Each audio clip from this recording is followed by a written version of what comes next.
Greetings dear students, कैसे हैं आप लोग। My name is Varun from Purna Murthy global school department of mathematics.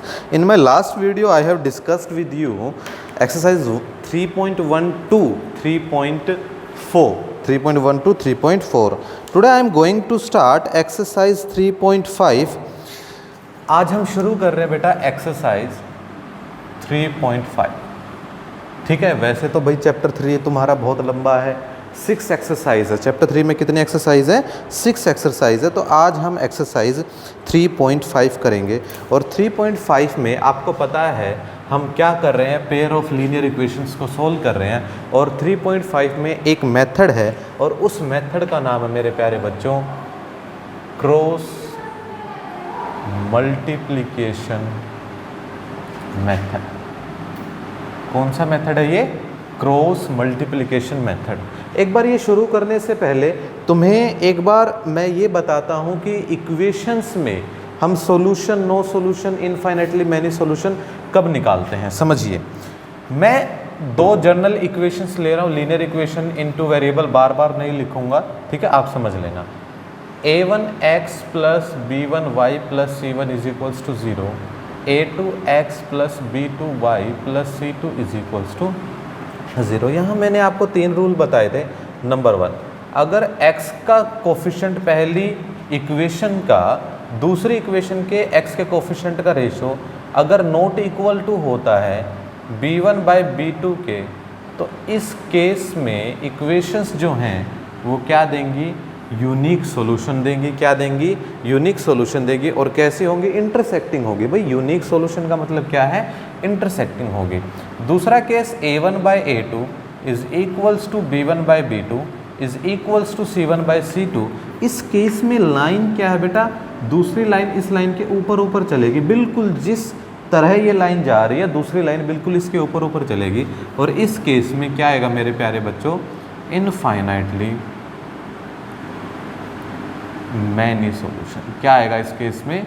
Infinitely many solution आएगा। The third one is if a1 by a2 is equals to b1 by b2 but not equal to c1 by c2। इस case में जो एक line जा रही है उसी के पैरेलल दूसरी लाइन जाएंगे, और अगर पैरेलल जाएंगे कहीं भी इंटरसेक्ट नहीं करेंगे, तो इसका मतलब क्या होगा? नो सॉल्यूशन होगा। क्या होगा? नो सॉल्यूशन होगा। ये बात क्लियर है? अगर दो लीनियर इक्वेशन इन 2 वेरिएबल्स है तो उनके बीच में ऐसा रिश्ता होगा तो हम डायरेक्ट ये कह सकते हैं कि सर इसका यूनिक सॉल्यूशन होगा, इनफाइनाइटली मैनी सॉल्यूशन होगा, नो सॉल्यूशन। इस बात को मैं यहाँ कॉर्नर में रख रहा हूँ कि a1 by a2 is not equals to b1 by b2, तो हम कहेंगे यूनिक सॉल्यूशन। क्या कहेंगे? Unique solution. फटाफट क्वेश्चन हो जाएंगे। a1 by a2 is equals to b1 by b2 is equals to c1 by c2। इस केस में मैं क्या कहूँगा? नो सॉल्यूशन होगा। और a1 by a2 is equals to b1 by b2 is not equal to c1 by c2।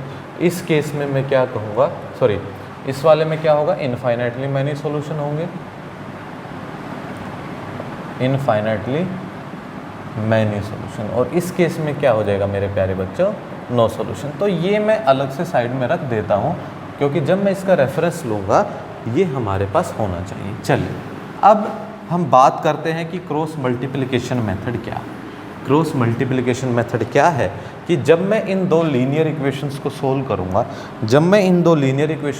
करूँगा, तो मेरे पास हम किस मेथड का इस्तेमाल कर रहे हैं क्रॉस मल्टीप्लिकेशन का? तो वो मेथड क्या कहता है? वो कहता है कि सर आप x के डिवाइड में वैल्यू आएगी कुछ, y के डिवाइड में वैल्यू आएगी कुछ, और 1 के डिवाइड में वैल्यू आएगी कुछ। मेरी बात समझ पा रहे हो कि सर x के डिवाइड में वैल्यू आएगी, y के डिवाइड में वैल्यू आएगी और 1 के डिवाइड में वैल्यू आएगी। ये वैल्यू कहाँ से आएंगी वो चीज़ समझिए। देखो आपको शुरुआत करनी है y के कोफिशिएंट से। y के कोफिशिएंट है b1 b2, तो मैं इनको लिख रहा हूँ b1 b2। b1 b2 के बाद क्या आता है? c1 c2। c1 c2 के बाद घूम के दोबारा क्या आता है? a1 a2, और फिर दोबारा क्या आ जाता है मेरे प्यारे बच्चों? b1 और b2। ये रूल याद रखना कि मैं b1 और b2 से शुरुआत कर रहा हूँ और ख़त्म भी कहाँ आके कर रहा हूँ? b1 और b2 से। अब समझिए x के नीचे क्या वैल्यू आएगी?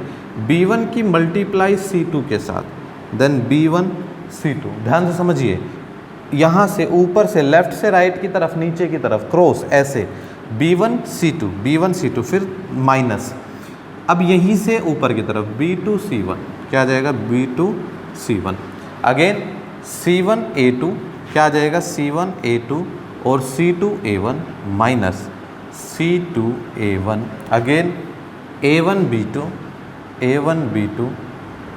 माइनस A2B1 क्या आ जाएगा A2B1। ये रहा आपका क्रॉस मल्टीप्लिकेशन मेथड। इस केस में क्या आ जाएगा x bye B1C2 minus B2C1, C1A2 minus C2A1 और भाई A1B2 माइनस A2B1। और कहाँ है, कैसे आता है ये, आप B1B2 से शुरुआत कीजिए, C1C2 A1 A2 B1 B2 इस तरह से क्रॉस।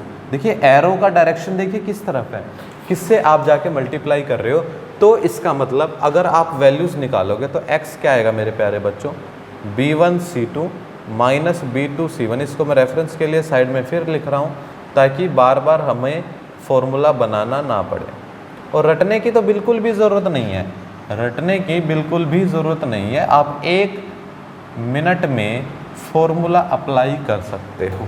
चलिए हो गया काम, फॉर्मूला समझ में आ गया कैसे बनता है। अब हम क्वेश्चंस पे आते हैं, क्वेश्चन कैसे होगा। देखिए तुरंत एक्सरसाइज हो जाएगी, मुश्किल नहीं, ठीक है। मैंने दोनों चीज़ें लिख ली, रिलेशनशिप भी मैंने लिख लिया इनके बीच का, ठीक है, और मैंने क्या लिख लिया, क्रॉस मल्टीप्लिकेशन वाला फॉर्मूला भी लिख लिया, जिससे आपको बार बार बनाना ना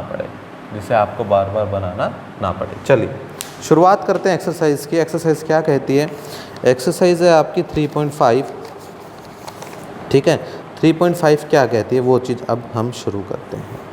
विच of the following pair, first question है, which of the following pair of linear equation has unique solution, no solution और इनफाइनाइटली मैनी सोल्यूशन। इस case is there is unique solution, find out by cross multiplication method. आपको 3.5 के first question में 4 इसके parts हैं।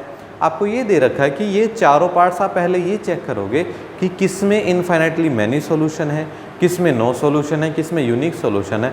अगर in case किसी में यूनिक सॉल्यूशन आ गया, अगर इन केस किसी में यूनिक सॉल्यूशन आ गया तो आप उसको बाय क्रॉस मल्टीप्लिकेशन मेथड से सॉल्व करोगे। पिछले एक्सरसाइजेज में आपको कोफिशिएंट कंपेयर करना मैंने सिखाया था कि कोफिशिएंट को कंपेयर कैसे करते हैं, आप unique solution, no solution, infinitely many solution कैसे निकालते हैं, ठीक है। तो चलिए मैं 3.5 के क्वेश्चन नंबर फर्स्ट का सेकेंड पार्ट कर रहा हूँ, आपको पूरा अच्छी तरह समझ में आएगा। चलिए यहाँ से शुरुआत कर रहे हैं, क्या है, सॉल्यूशन फर्स्ट एक्सरसाइज 3.5, ये मैं पहले ही ऊपर लिख चुका हूँ, इसका सेकंड पार्ट में करवा रहा हूँ।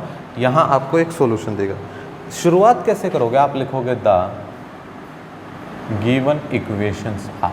गिवन इक्वेशंस क्या है मेरे बच्चे, 2x plus y is equals to 5, आगे क्या है 3x plus 2y is equals to 8। आपके पास ये दो इक्वेशंस हैं, क्लियर। आप पहले क्या काम करोगे, इन दोनों इक्वेशंस को जनरल इक्वेशंस की फॉर्म में लिखोगे, दैट इज इक्वल्स टू 0। अब ये इक्वेशन क्या लिखी जाएगी, 2x plus y minus 5 is equal to 0, इसको मैंने 1 का नाम दे दिया।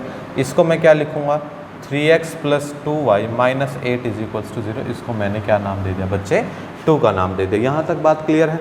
फिर आप इसके बाद लिखोगे we know general linear equation in 2 variable, LITV लिख रहा हूँ, लीनियर इक्वेशन, LETV लिख रहा हूँ, लीनियर इक्वेशंस इन 2 वेरिएबल्स। बात समझ में आ गई, LETV बार बार मैं लिख रहा हूँ, समझ लेना। अब A1x plus B1y plus C1 is equals to 0, A2x plus B2y plus C2 is equals to 0। इसको मैंने 3 का नाम दिया और इसको मैंने जब 4 का नाम दिया, फिर मैं लिखता हूँ कंपेयरिंग इक्वेशन 1/3 एंड 2/4। जब आप 1 को 3 से और 2 को 4 से कंपेयर करोगे, आपके पास A1 कितना आता है, 2 आएगा, A1 कितना आएगा, 2 आएगा।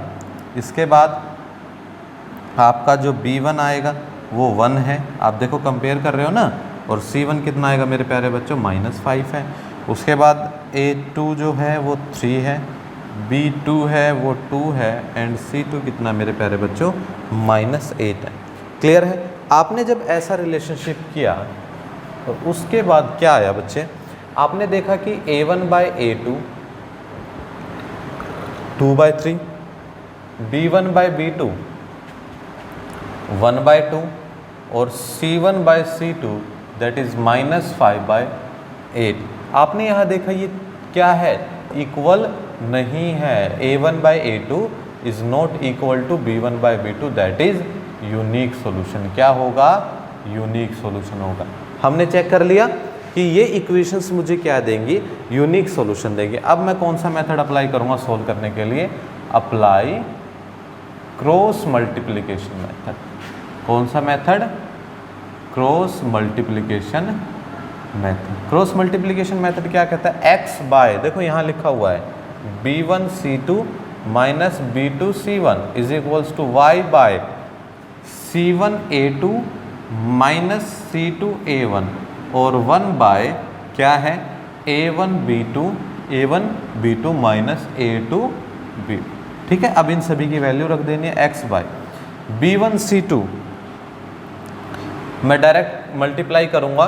देखो b1 है 2, c2 है -8 1 और -8, b1c2 माइनस b2 है 2 और c1 कितना बेटा -5। वैल्यूज रखनी है बस और कुछ नहीं।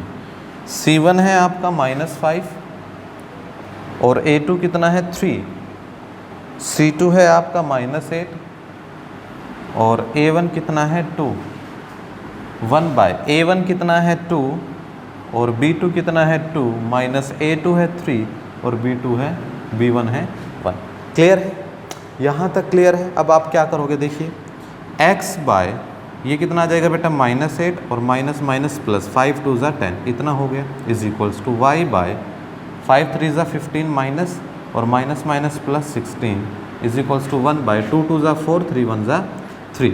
फर्दर ये क्या आ जाएगा, x by 2 is equals to y by 1 is equals to 1 by 1। Clear है, समझ में आ गया। मैंने कुछ नहीं किया, जस्ट सिंप्लीफिकेशन हम करते जा रहे हैं। अब समझिए ये वैल्यू इस वैल्यू के इक्वल है, तो मैं क्या लिखूंगा, x by 2 is equals to 1 by 1। यहाँ से मैं लिख सकता हूँ कि x कितना आ गया प्यारे बच्चों, 2 आ गया। अगेन y बाय 1 भी 1 बाय 1 के इक्वल है, तो यहाँ से मैं क्या लिख दूंगा, y क्या आ जाएगा 1। तो आपके पास x2 आ गया और y कितना आ गया 1 आ गया, x2 और y 1। This is the solution bye cross multiplication method. समझ में आया, देखो क्या है, इसमें कुछ भी नहीं है। अगर ये मेथड क्लियर है तो पूरा एक्सरसाइज क्लियर है।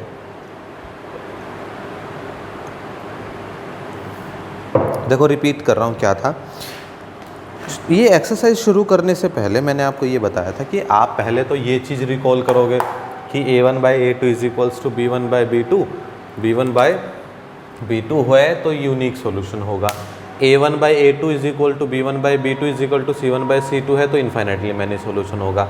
और a1 by a2 is equal to b1 by b2 और not equal to c1 by c2 है तो क्या होगा, नो सॉल्यूशन होगा। और क्रॉस मल्टीप्लिकेशन मेथड में ये फॉर्मूला अप्लाई होता है। फॉर्मूला मैंने तुम्हें बना के दिखाया था। क्या करोगे, इक्वेशन दे रखी है, जनरल इक्वेशन की फॉर्म में कन्वर्ट करोगे, कंपेयर करोगे, सभी की वैल्यू निकालोगे। आपने देखा a1 by a2 is not equal to b1 by b2 है, इसका मतलब क्या है, यूनिक सॉल्यूशन है। फिर क्या करोगे, apply cross multiplication method. Method ये है, सबकी वैल्यू डाली, वैल्यू डालने के बाद सोल्व करने के बाद मेरे पास आता है x by 2 is equal to y by 1 is equal to 1 by 1। पहले तो आप फर्स्ट को इससे कंपेयर करोगे, x की वैल्यू निकलेगी, फिर सेकंड को थर्ड से कंपेयर करोगे, y की वैल्यू निकलेगी। That's it, clear. और कुछ भी नहीं है इस क्वेश्चन में। समझ में आ गई मेरी बात। चलिए क्वेश्चन नंबर 2 हम शुरू करते हैं। अब रब कर दो, ये बातें क्लियर हो गई होगी। क्वेश्चन सॉल्यूशन 1 के बाकी के पार्ट आप खुद करोगे, ठीक है। अब मैं आपको हर एक्सरसाइज में हर एक क्वेश्चन नहीं कराऊंगा, मैं आपको मेन क्वेश्चंस कराऊंगा, बाकी के क्वेश्चंस आप खुद करोगे, क्योंकि कंसेप्ट मैं सारा सिखा चुका हूँ। अगर सब कुछ मैं ही कराऊंगा तो आप लोग क्या करोगे बच्चे, बाद में आपके डाउट्स नहीं आते मेरे पास, क्योंकि सारे क्वेश्चन ही मैं करा देता हूँ। डाउट्स भी तो तभी आएंगे ना जब कुछ छोड़ूंगा। चलिए क्वेश्चन नंबर 2 हम शुरू करते हैं। इसका एक ही पार्ट कराऊंगा, मैं पहला ही करा। क्या कहता है ये, कहता है for which values of A and B does the following pair of linear equation having infinitely many solution. समझिए, इस तरह का क्वेश्चन बोर्ड एग्जाम में ज़रूर आता है। कहता है कि आप ए और बी की कॉन्स्टेंट्स की वैल्यू निकालिए, अगर इक्वेशन यूनिक सॉल्यूशन है या इनफाइनाइटली मैनी सॉल्यूशन है या नो सॉल्यूशन है। यहाँ पर इसने क्या दिया है कि ये इनफाइनाइटली नंबर ऑफ सॉल्यूशन है, तो आप लिखोगे if any pair of linear equation in two variables, देखिए ये इसकी एब्रीवेशन है, if any pair of linear equation in two variable have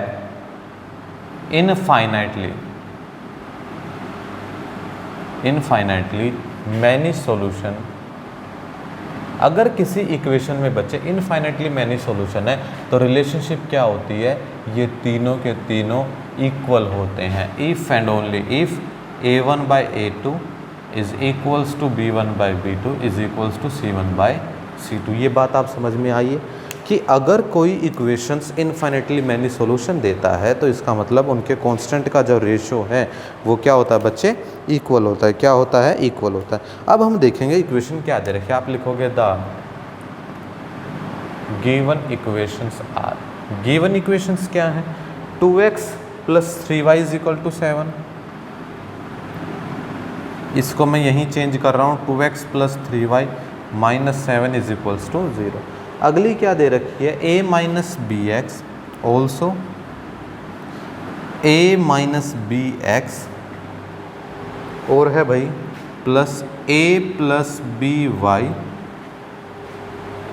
is equals to 3a + b - 2, यही दे रखा है।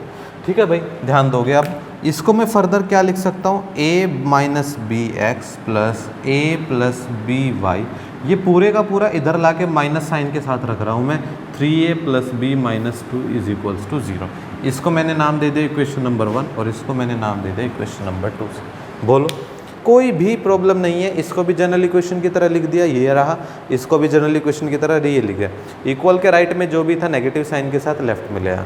अब आफ्टर कंपेयरिंग आपको पता है कैसे करते हैं कंपेयर, बार बार करवा चुका हूँ। क्या लिखोगे, आफ्टर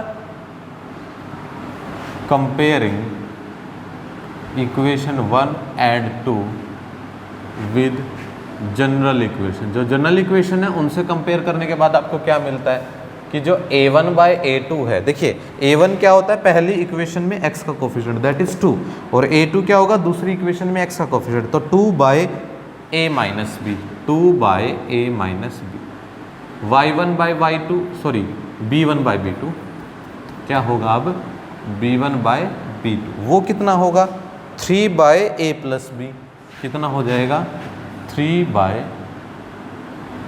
a + b, और c1 by c2 कितना हो जाएगा आपके पास, -7 by माइनस के साथ 3a + b - 2, ऐसा कुछ हो जाएगा। क्लियर है, ऐसा हो जाएगा। और आपको क्या निकालना है यहाँ पर, अब a और b की वैल्यू निकालनी। क्या निकालने बच्चे, a और b की वैल्यू निकालनी। आपको पता है कि ये तीनों ही इक्वल हैं। क्या है प्यारे बच्चों, ये तीनों के तीनों इक्वल है, तो आप लिखोगे वी नो, क्योंकि हमने देखा है कि इनफाइनाइटली मैनी सॉल्यूशन में तीनों इक्वल होते, तो 2 by a - b, 3 by a + b is equal to -7 by -3a + b - 2। Clear. तो बहुत से तरीके हैं इनको सोल्व करने के, समझिए मैं पहले इन दोनों को इक्वल ले रहा हूँ। Let 2 by a - b is equal to 3 by a + b, क्या आता है यहाँ पर, cross multiplication 2a + 2b 3a - 3b, सबको एक तरफ रखेंगे, आप सबको उधर ले जा रहा हूँ। 3a में से 2a गया, a बचा, 2b उधर आके माइनस का, that is -5b is equals to 0। एक तो मेरे पास एक इक्वेशन ये आ गई। अब दूसरी इक्वेशन क्या होगी, इसको और इसको इक्वल रखने से, that is 3 by a + b। देखिए लेंदी क्वेश्चन है, बोर मत होना, ये माइनस से माइनस कैंसिल, और 3a + b - 2, cross multiply 3 3 is 9a + 3b - 6 is equal to 7a + 7b। सबको एक तरफ रखेंगे, 7a इधर आएगा, 9a - 7a that is 2a, 3b - 7b - 4b, और 6 उधर जाएगा तो प्लस का 6, ये आ गई इक्वेशन। क्लियर है, ये आ गई आपके पास इक्वेशन। अब हम क्या करेंगे, देखिए इन इक्वेशंस को नाम देंगे। 1 और 2 मैं दे चुका हूँ, इसको मैंने 3 नाम दिया और इसको मैंने 4 नाम दिया। अब मुझे ए और बी के लिए सोल्व करना है। देखिए थोड़ा सा हिंड्रेंस हो रहा होगा, समझने की कोशिश करो। मैं यहाँ पर एलिमिनेशन मेथड से सोल्व कर रहा हूँ इक्वेशंस को, या आप ऐसा कर सकते हो। देखिए इसको 4 नाम देने से पहले ये यहीं और सिंपल हो जाएगा। मैं सब में से 2 को कॉमन ले रहा हूँ, या डिवाइड बोथ साइड बाय 2। यहाँ पर भी 2 से डिवाइड, यहाँ पर भी, ये अपनी तरफ से मैं ले सकता हूँ। ये आ जाएगा a minus 2b is equals to 3। अब ये इक्वेशन बन गई, इसको इक्वेशन नंबर 4 का नाम दे दीजिए।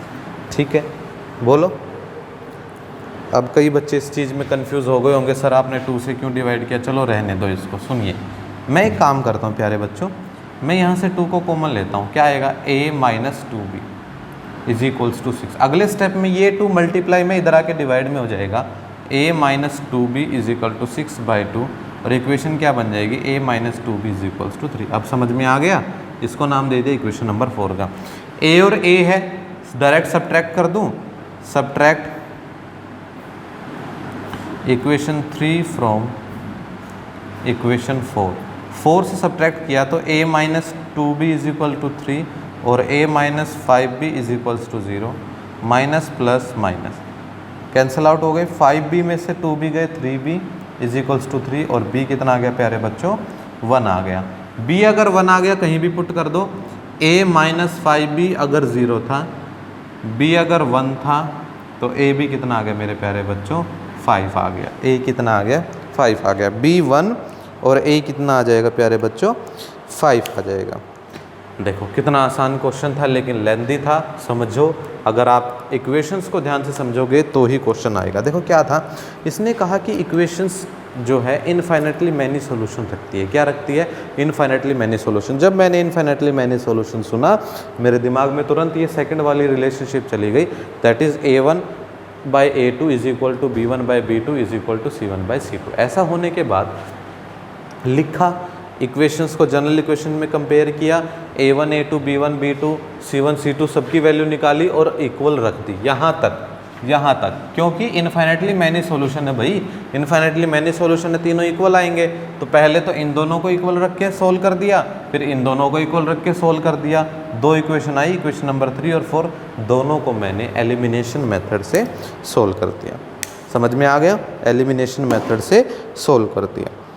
चलिए क्वेश्चन नंबर सेकंड का सेकंड पार्ट, आप नो सॉल्यूशन लिखोगे। जब इसने कहा नो सॉल्यूशन, नो सॉल्यूशन में क्या रिलेशनशिप आती है, ये वाली a1/a2 is equal to b1/b2 is not equal to c1/c2। तो आप उस क्वेश्चन को भी कर सकते हो। ठीक है प्यारे बच्चों। क्वेश्चन नंबर 3 क्या कहता है, solve the following pair of linear equation by substitution and cross multiplication method. बहुत आसान है, आप पिछले एक्सरसाइज की वीडियो देखिए, उसमें मैंने सब्सटीट्यूशन मेथड पढ़ाया और आज मैंने क्रॉस मल्टीप्लिकेशन मेथड पढ़ाया। तो आप इसको आराम से कर सकते हो, मुश्किल नहीं है। चलिए अब कहता है question number 4, form the pair of linear equation in the following problem and find their solution if they exist by any algebraic method। देखो कितना आसान कर दिया हमारे लिए क्वेश्चन। उसने कहा एनी अलजेब्रिक मेथड, हमें क्रॉस मल्टीप्लिकेशन मेथड से सोल्व करने की ज़रूरत नहीं। मेरी बात समझे, आपके पास अब जो ये आने वाले 5 क्वेश्चंस हैं, आप इसको किसी भी मेथड से सोल्व कर दो, किसी भी मेथड से। मैं इन इक्वेशंस को कंप्लीट सोल्व करने से पहले आपको इसके बारे में बता दूंगा कि इसमें ये इक्वेशन बनेंगी, इसमें ये इक्वेशन बनेंगी और कैसे बनेंगी। ठीक है, जिसमें मुझे ये लगेगा कि हाँ थोड़ा मुश्किल है, उसकी इक्वेशंस में सोल्व करा दूंगा आपको। ठीक है, चलिए क्वेश्चन नंबर 4 करते हैं। यहाँ तक क्लियर है आपको? चलिए ये सारा मैं रब कर देता हूँ, अब इसकी कोई ज़रूरत नहीं है, क्योंकि उसने ये बोल दिया कि आप किसी भी अलजेब्रिक मेथड से इनको सोल्व कर सकते हैं। ठीक है, तो ज़रूरी नहीं आप इनको क्रॉस मल्टीप्लिकेशन मेथड से सोल्व करो। जो मेथड आपको अच्छी तरह समझ में आया है, आप उसी मेथड से उनको सोल्व करोगे। ठीक है, क्वेश्चन नंबर 4 के 5 प्रॉब्लम सम्स हैं। मैं आपको यहाँ पर आज इक्वेशंस बना के छोड़ दूँगा, क्योंकि आप उनको फिर किसी भी मेथड से सोल्व कर सकते हो। क्वेश्चन क्या कहता है? First, a part of monthly hostel charges is fix, very good. और आगे कहता है कि remaining depend on the number of days one had taken food in the mass. When the student A takes food for 20 days, she has to pay ₹1000 as hostel charge. Who take food for 26 days pays 1180 as hostel charge. देखिए उसने ये कहा है कि a part of monthly hostel charge, भाई एक part जो monthly hostel charge का वो फिक्स है, ठीक है। तो मैं उसको ये मान के चलता हूँ कि जब सॉल्यूशन नंबर मैं फोर्थ का फर्स्ट पार्ट करूँगा, मैं लिखूँगा लेट द मंथली, जो मंथ में फिक्स चार्ज होता है ना, मैं उसको कोई वेरिएबल मान लेता हूँ और वो मैंने ले लिया X रुपीज़। कितना ले लिया? X rupees. And charges of hostel, charges of food, hostel food है ना भाई, फूड, तो हॉस्टल फूड पर डे। तो अब जो पर डे का जो चार्ज है वो कितना मैंने ले लिया? Y rupees. भाई आप फिक्स X रुपीज़ तो दोगे ही दोगे, चाहे आप एक दिन रुको या 100 दिन रुको, वो तो आपको देना ही देना है। बाकी आप जितना दिन रुकते हो, जितने दिन खाना खाते हो, आपको पर डे के हिसाब से Y रुपीज़ देने हैं। अब अकॉर्डिंग टू क्वेश्चन क्या कहता है? क्वेश्चन ये कहता है कि भाई एक स्टूडेंट A है, वो फूड 20 दिन तक खाता है और 1000 रुपये पे करता है। तो आप ये लिखोगे for student A, student A जो है X रुपीज़ तो उसको देने ही देने हैं। एक दिन में Y रुपीज़ देता है खाने का, तो 20 दिन में कितने देगा? 20Y। और टोटल चार्ज ये कितना दे रहा है? 1000। That is equation number 1। Clear? आगे कहता है दूसरा बच्चा है 26 दिन रहता है और कितने रुपए देता है? 1180। तो दूसरा बच्चा है फॉर स्टूडेंट B, कितने दिन रहता है? 26 दिन रहता है और कितने रुपए देता है? 1180। That is equation number. Now you can solve, subtract करो, Y आराम से निकल के आएगा, ठीक है, और सोल्व कर दो। क्लियर? मुश्किल नहीं है, X और Y दोनों आ जाएंगे आपके पास, ठीक है बेटा। सोल्व आगे आप कर सकते हो, ये दो इक्वेशन है, इनको आपने सोल्व करना। चलिए सेकंड पार्ट इसका करते हैं। सेकंड पार्ट ध्यान से देखिए, इसने कहा एक फ्रैक्शन बिकम, ये फ्रैक्शन की बात करा। जब भी फ्रैक्शन की बात आई, पिछले एक्सरसाइज में पूरा डिटेल में बता चुका हूं। आप मान लोगे लेट द फ्रैक्शन इज, क्या ले लोगे? X bye Y। फ्रैक्शन को ये मान लोगे वेयर X जो है वो आपका क्या है? न्यूमरेटर है। क्या है? न्यूमरेटर। और Y क्या है आपका? डिनोमिनेटर है। क्या है? Denominator. X numerator, Y denominator. ये कहता है फ्रैक्शन क्या है? 1/3 हो जाता है अकॉर्डिंग टू क्वेश्चन। देखिए बहुत आसान है, आप इंग्लिश की हिंदी बनाइए, समझ में आएगा।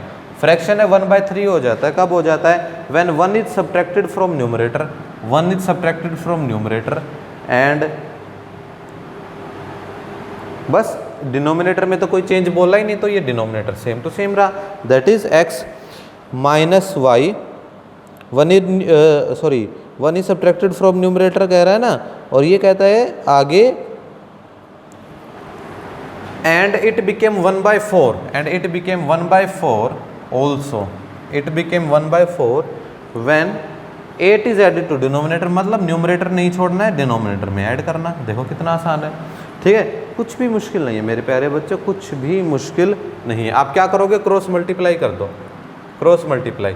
3x minus 3 is equals to y, that is 3x minus y minus 3 is equals to 0। Equation number 1। यहाँ 4x is equal to y plus 8, इक्वेशन क्या बन जाएगी? 4x minus y minus 8 is equals to 0। Second equation क्या बन गई? 4x minus y minus 8 is equals to 0। बस question clear. x और y के लिए सोल्व करो और आपके पास इक्वेशन आ जाएगी। समझ में आ गया? बहुत आसान क्वेश्चन है, आप आगे इनको सोल्व कर सकते हो। चलिए आगे बढ़ते हैं। चलिए देखो आगे कहता है क्वेश्चन नंबर 3 में, Yash score 40 marks in a test, getting 3 marks for each right answer and losing 1 mark for each wrong answer.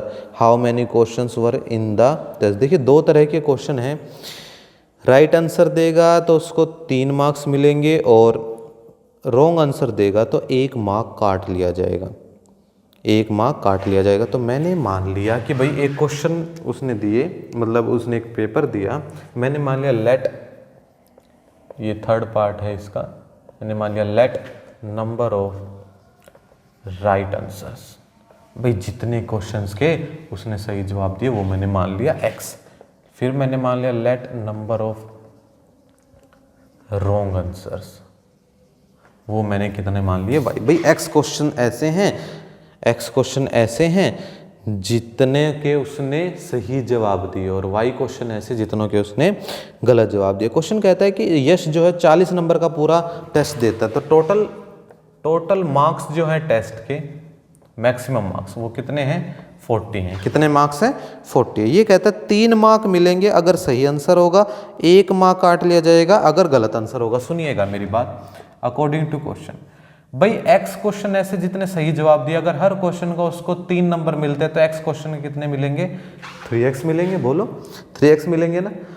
y सवाल ऐसे हैं जितनों के उसने गलत आंसर दिया, अगर एक सवाल का 1 नंबर काट लिया जाता है तो y सवालों का y नंबर काट लिया जाएगा और नंबर कितने मिलते हैं, टोटल 40 मिलते हैं। कितने मिलते हैं, total 40। That is equation number 1। आगे कहता है अगर 4 मार्क मिलते सही के और 2 मार्क काट लिए जाते गलत के तो 50 नंबर मिलते अकॉर्डिंग टू क्वेश्चन। अगर 4 मार्क मिलते सही के, 2 मार्क कटते तो कितने नंबर मिलते उसको, 50 नंबर मिलते। This is the equation. 4x minus कितने काट लिए जाते हैं, 4x minus 2y is equals to 50। Clear, this is the equation number 2। Getting my point. आप इन दोनों इक्वेशंस को सॉल्व कीजिए by any method and you have the answer. Clear, मुश्किल बिल्कुल भी नहीं है। जो क्वेश्चन मुझे मुश्किल दिखाई देगा मैं उसको खुद कराऊंगा। चल, ये कहता है कि places A and B are 100 kilometre apart on highway. 2 places हैं, ये इसका 4th पार्ट है, प्लेस ए और place B. 100 kilometre apart means दोनों के बीच का जो डिस्टेंस है वो कितना है, 100 किलोमीटर। आगे ये क्या कहता है, एक कार शुरू करता है ए से और दूसरी शुरू करती है बी से। If the car travel in same direction at different speeds they meet in 5 hours if they travel towards. अच्छा सुनिएगा, पहले एक कंसेप्ट सुनिएगा। मैंने मान लिया let speed of first car, speed of first car वो मैंने ले लिया x किलोमीटर पर आवर। फिर मैंने ले लिया स्पीड ऑफ अनदर कार, जो दूसरी कार है उसकी स्पीड मैंने कितनी ले ली मेरे प्यारे बच्चों, y किलोमीटर पर आवर। क्या ले ली मेरे प्यारे बच्चों, y किलोमीटर। अब मैं आपको एक कंसेप्ट समझाने जा रहा हूँ और जिस कंसेप्ट का नाम है रिलेटिव स्पीड। क्या नाम है, रिलेटिव स्पीड। समझिएगा मेरी बात ध्यान से, देखो देखो समझो। एक ये प्लेस है ए और ये प्लेस है बी, ठीक है। यहाँ से एक कार चलनी शुरू करती है, यहाँ से एक कार चलनी शुरू करती है। अगर ये दोनों अपोजिट डायरेक्शन में हो गए, अगर ये दोनों अपोजिट डायरेक्शन में हो गए तो एक दूसरे को गुजरते हुए इनको ये महसूस होगा कि स्पीड बहुत ज़्यादा थी। आप ये चीज़ लिविंग है, प्रैक्टिकली है। आप जब ट्रेन में बैठे हो, आप जब ट्रेन में बैठे हो, सपोज आप एक डायरेक्शन में जा रहे हो, अपोजिट डायरेक्शन से कोई दूसरी ट्रेन आती है, आप ऐसे जूम करके निकल जाती है, आपको लगता है कि बहुत तेज स्पीड हो गई। क्लियर है मेरी बात। लेकिन जैसे ही आप अगर सेम डायरेक्शन में जा रहे हो, उसी सेम डायरेक्शन में दूसरी ट्रेन आ रही है, तो वो आपको स्लो चलती हुई महसूस होगी। मेरी बात समझ में आ गई। इसका मतलब क्या है कि अगर 2 कार एक ही डायरेक्शन में जा रही हैं, 2 कार एक ही डायरेक्शन में जा रही है तो दोनों की स्पीड माइनस होगी इन सेम डायरेक्शन। अगर 2 कार एक ही डायरेक्शन में जा रही है तो इन सेम डायरेक्शन जो रिलेटिव स्पीड है, अगर दोनों कार की स्पीड x और y, रिलेटिव स्पीड हो जाएगी x minus y kilometre per hour, x minus y kilometre per hour. और अगर ये दोनों अपोजिट डायरेक्शन में आ रही हैं, इन अपोजिट डायरेक्शन जो रिलेटिव स्पीड है वो कितना हो जाएगा प्यारे बच्चों, x plus y kilometre per hour. क्या हो जाएगा, x plus y kilometre per hour. समझ में आ गई बात, x + y kilometre per hour. ये कहता है कि एक कार A से चलनी शुरू की और दूसरी B से चलनी शुरू की और आपस में कितनी देर में मिली, सेम डायरेक्शन में।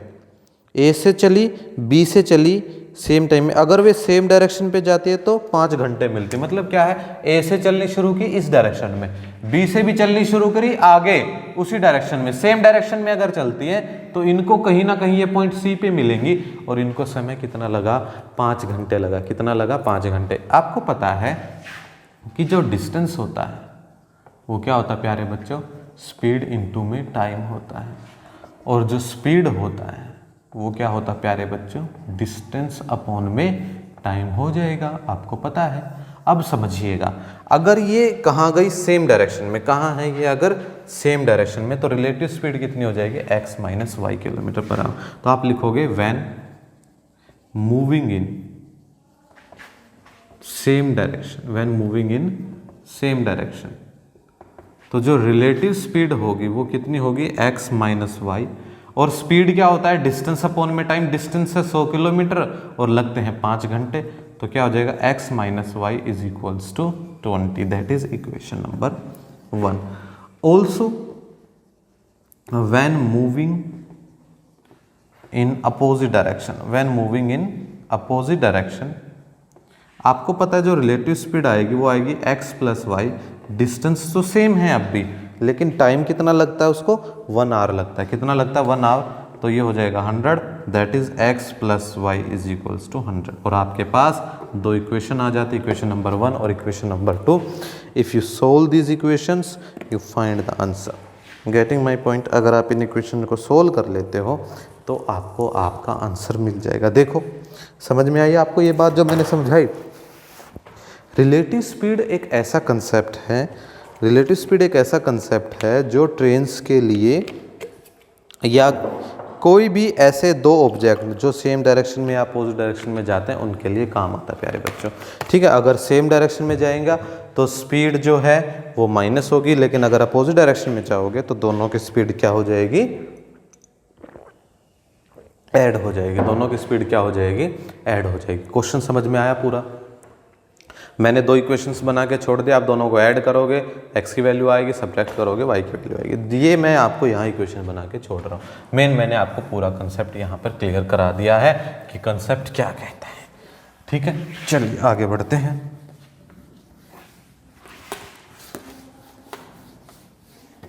एक और क्वेश्चन इसका रह जाता है, लास्ट क्वेश्चन है, 5th है। 5th क्या कहता है, The area of rectangle get reduced by 9 square unit if length is reduced something. चलिए एक रेक्टेंगल मान लेते हैं जिसकी लेंथ कितनी है, L है, और ब्रेथ कितने प्यारे बच्चों, B है। मैंने मान लिया लेट लेंथ ऑफ रेक्टेंगल कितनी है, L है, और ब्रेथ जो है, ब्रेथ ऑफ रेक्टेंगल कितनी है, B है। यूनिट्स की बात कर रहा मैंने यहाँ यूनिट से लिख दिया, units according to question. Question क्या कहता है, क्वेश्चन ये कहता है एरिया जो है 9 स्क्वायर यूनिट्स कम हो जाता है। एरिया क्या होगा इसका, लेंथ इनटू ब्रेथ। एरिया जो है वो 9 स्क्वायर यूनिट्स कम हो जाता है। कब, जब लेंथ को 5 यूनिट रिड्यूस किया जाए, लेंथ को 5 यूनिट रिड्यूस किया जाए और ब्रेथ को 3 यूनिट बढ़ा दिया जाए, ब्रेथ को 3 यूनिट बढ़ा दिया जाए। ठीक है, लेंथ को 5 यूनिट कम कर दिया, ब्रेथ को 3 यूनिट बढ़ा दिया, तो जो एरिया होता है LB, आपको पता है ना, लेंथ इनटू ब्रेथ, वो कितना कम हो जाता है, 9 यूनिट्स कम हो जाता है। इसको सोल्व करते देखिए, L into B LB, L + 3L, 3L -5B और -15 = LB - 9। LB से LB कैंसल, क्या बन जाएगा, 3L - 5B - 15 + 9 = 0। इक्वेशन क्या बनेगी, 3L - 5B और -6 = 0। That is equation number 1। Clear. Also आगे क्या कहता है, 3L - 5B - 6 = 0। आगे क्या कहता है कि कि अगर इंक्रीज कर दूं लेंथ को 3 यूनिट, अगर इंक्रीज कर दूं लेंथ को 3 यूनिट, ठीक है। आगे फिर क्या कहता है कि अगर ब्रेथ को increase the length 3 unit, breadth को भी 2 यूनिट इंक्रीज करें। ब्रेथ को भी कितने यूनिट इंक्रीज कर दूं? 2 यूनिट इंक्रीज कर दूं, तो क्या हो जाएगा, एरिया जो 67 स्क्वायर यूनिट्स बढ़ जाता है, एरिया जो है वो 67 स्क्वायर यूनिट बढ़ जाता है। क्या हो जाएगा, ये L B plus 2L plus 3B plus 6 is equal to L B plus 67। L B से एल बी कैंसिल, तो 2L plus 3B plus 6 minus 67 is equal to 0, then 2L plus 3B minus 61 is equals to 0। This is equation number 2। 2L plus 3B minus 61 is equals to 0। अब यहाँ से आप L और B के solve करके question को कर सकते हो। क्लियर है मेरे प्यारे बच्चों? देखो क्वेश्चन बहुत आसान है, मैंने आपको जितनी भी प्रॉब्लम सम्स थी सबकी इक्वेशन बना के मैंने छोड़ दी, जिससे आप क्वेश्चंस को सॉल्व कर सकते हो। ठीक है, चलिए फिर आज के लिए इतना ही बच्चे। In my next video I will complete this chapter with the exercise 3.6, the last exercise of this chapter, exercise 3.6. We will discuss some different type of questions. We discuss the another method of the question. चलिए, thank you very much. Keep practicing.